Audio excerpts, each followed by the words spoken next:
बिहार की राजनीति में अक्सर कहा जाता है यहाँ हवा कब बदल जाए कोई नहीं जानता, लेकिन 17 अप्रैल 2026 की उस शाम ने एक ऐसी हवा चलाई जिसने विरोधियों के खेमे में हलचल पैदा कर दी। सवाल बड़ा है, क्या नीतीश कुमार ने अपनी विरासत अब पूरी तरह अपने बेटे निशांत कुमार के हाथों में सौंप दी है? आखिर क्यों सालों तक पर्दे के पीछे रहने वाले निशांत अचानक एक्शन मोड में नजर आ गए? क्या जय निशांत तय निशांत का नारा सिर्फ एक स्लोगन है या फिर ये बिहार की सत्ता का अगला सच है? और सबसे बड़ी बात, बिना किसी पद पर रहे निशांत कुमार जेडीयू के प्रवक्ताओं को क्या गुरु मंत्र दे रहे थे? आज की रिपोर्ट बिहार की सियासत के सबसे बड़े ट्रांसफॉर्मेशन पर है। दिल थाम कर बैठिए, क्योंकि आज हम उस चेहरे की बात करेंगे जो आने वाले वक्त में बिहार की तकदीर तय कर सकता है। नमस्कार, स्वागत है आप सभी का वाइब इन बिहार झारखंड में। मैं हूं आपके साथ मुदिता त्रिपाठी। 17 अप्रैल ये तारीख जेडीयू के इतिहास में दर्ज हो गई है। पटना में पार्टी के बड़े बड़े प्रवक्ताओं और दिग्गज नेताओं की गुप्त लेकिन बेहद अहम बैठक हुई और इस बैठक की अध्यक्षता कोई मंत्री या पदाधिकारी नहीं बल्कि खुद निशांत कुमार कर रहे थे। निशांत जो अब तक सादगी और आध्यात्मिक जीवन जीने के लिए जाने जाते रहे, लेकिन आज वो राजनीति की बिसात बिछा रहे थे। बैठक में जेडीयू के प्रदेश अध्यक्ष उमेश कुशवाहा, मुख्य प्रवक्ता नीरज कुमार और राजीव रंजन जैसे दिग्गज मौजूद थे। ये नजारा साफ कर रहा था कि जेडीयू में पावर सेंटर शिफ्ट हो चुका है। निशांत ने सिर्फ बात नहीं की बल्कि पार्टी को भविष्य का रास्ता दिखाया। जो लोग निशांत कुमार को सिर्फ नीतीश जी के बेटे के तौर पर जानते हैं, उन्हें ये जानना जरूरी है कि निशांत पेशे से एक सॉफ्टवेयर इंजीनियर रहे।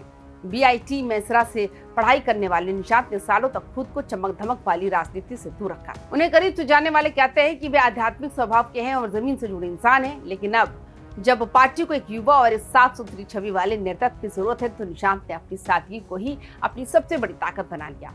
इंजीनियर वाली उनकी तार्किक सोच और लोहियावादी संस्कार, ये वो कॉम्बो है जिससे जेडीयू को उम्मीद है कि वे बिहार के पढ़े लिखे युवाओं को फिर से पार्टी से जोड़ पाएंगे। बैठक के बाद जब निशांत मीडिया के सामने आए तो उनकी शब्दों में वही धार थी जो कभी नीतीश कुमार की पहचान हुआ करती थी। उन्होंने साफ लहजे में कह दिया, मैं अपने पिताजी की लोहिया वाली सामाजिक विचारधारा से जुड़ा हूँ। क्राइम, करप्शन और कम्युनलिज्म यानी कि सांप्रदायिकता से मैं कभी समझौता नहीं करूँ। यह बयान कोई छोटा मोटा बयान नहीं है, ये उन विरोधियों को सीधा जवाब है जो सोच रहे थे कि नीतीश कुमार के बाद पार्टी कमजोर पड़ जाएगी। निशांत ने साफ कर दिया, वो भले ही राजनीति में नहीं हो, लेकिन उसूल पुराने और पक्के हैं। उन्होंने ये जता दिया कि वो जेडीयू की कोर वैल्यूज के सबसे बड़े रक्षक हैं। सूत्रों की माने तो इस बैठक में निशांत ने प्रवक्ताओं को सिर्फ नैतिकता का पाठ नहीं पढ़ाया, बल्कि सोशल मीडिया पर आक्रामक होने की नसीहत भी दी। निशांत ने कहा कि विपक्ष के हर झूठे नैरेटिव का जवाब तथ्यों और विकास के आंकड़ों से ही देना होगा। निशांत का इशारा साफ साफ था, अब जेडीयू बैकफुट पर नहीं बल्कि फ्रंट फुट पर खेलेगी। उन्होंने प्रवक्ताओं से कहा कि वह सरकार की उन योजनाओं को जनता के बीच ले जाए जो क्राइम और करप्शन के खिलाफ निशांत कुमार के जीरो टॉलरेंस को साबित करती है।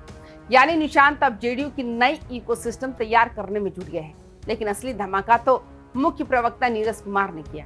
उन्होंने एक ऐसा नारा उछाल दिया जिसने पूरी सियासत को गरमा दिया, जय निशांत तय निशांत। नीरज कुमार ने साफ कहा कि निशांत कुमार पार्टी के सर्वमान्य नेता हैं। अब ये नारा जो है बिहार की गली गली में गूंजेगा। आखिर ये तय का क्या मतलब है? क्या ये तय हो चुका है कि अगले चुनाव में चेहरा निशांत ही होंगे?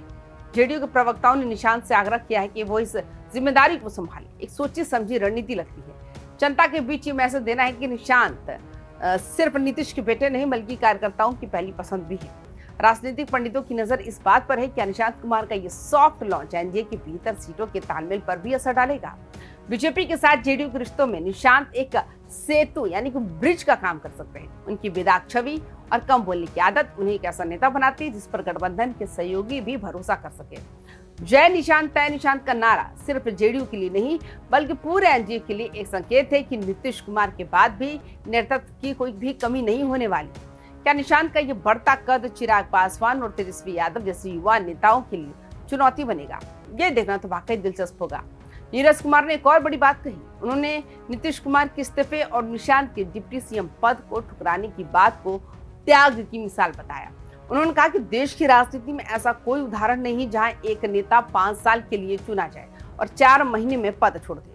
निशांत को त्याग का प्रतीक बनाकर पेश किया जा रहा है। राजनीति में जब आप खुद को पद से ऊपर दिखाते हैं तो जनता के बीच आपकी साख और बढ़ जाती है। जेडीयू से बेमिसाल त्याग कह रही, जबकि राजनीति पंडित इसे 2030 के लिए एक मास्टर स्ट्रोक मान रहे हैं। यानी पद नहीं चाहिए लेकिन पावर और प्रभाव पूरा चाहिए।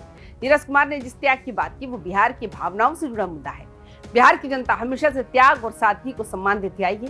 नीतीश कुमार ने जिस तरह अपने बेटे को सीधे कुर्सी पर बिठाने के बजाय संगठन के जरिए आगे बढ़ा है, उसे जेडीयू एक मास्टर स्ट्रोक मान रही है। लेकिन सवाल ये भी है, क्या बिहार का युवा नेतृत्व के इस बदलाव को स्वीकार करेगा? क्या निशांत कुमार सड़कों पर उतरकर वैसी ही भीड़ जुटा पाएंगे जैसे उनके पिता जुटाते रहे? क्योंकि राजनीति सिर्फ बंद कमरों की बैठकों से नहीं, बल्कि धूल और पसीने वाली रैलियों से भी चलती है। निशांत के लिए असली परीक्षा अब शुरू हुई है। तो दोस्तों, आपको क्या लगता है कि निशांत कुमार जेडीयू और बिहार को संभालने के लिए पूरी तरह तैयार है? क्या जय निशांत का नारा जेडीयू को फिर से बिहार की नंबर 1 पार्टी बनाएगा, या फिर विरोधियों के पास इस नई चुनौती का कोई तोड़ है? अपनी राय कमेंट बॉक्स में जरूर बताएं कि आपको लगता है कि निशांत की एंट्री से बिहार की राजनीति में नया उत्साह आएगा। बिहार की हर राजनीतिक हलचल और निशांत कुमार के अगले कदम की खबर के लिए देखते रहिए YBN बिहार झारखंड। वीडियो पसंद आए हो तो लाइक करें, शेयर करें और चैनल को सब्सक्राइब करना ना भूलें। फिर मिलेंगे एक और धमाकेदार विश्लेषण के साथ। जय हिंद।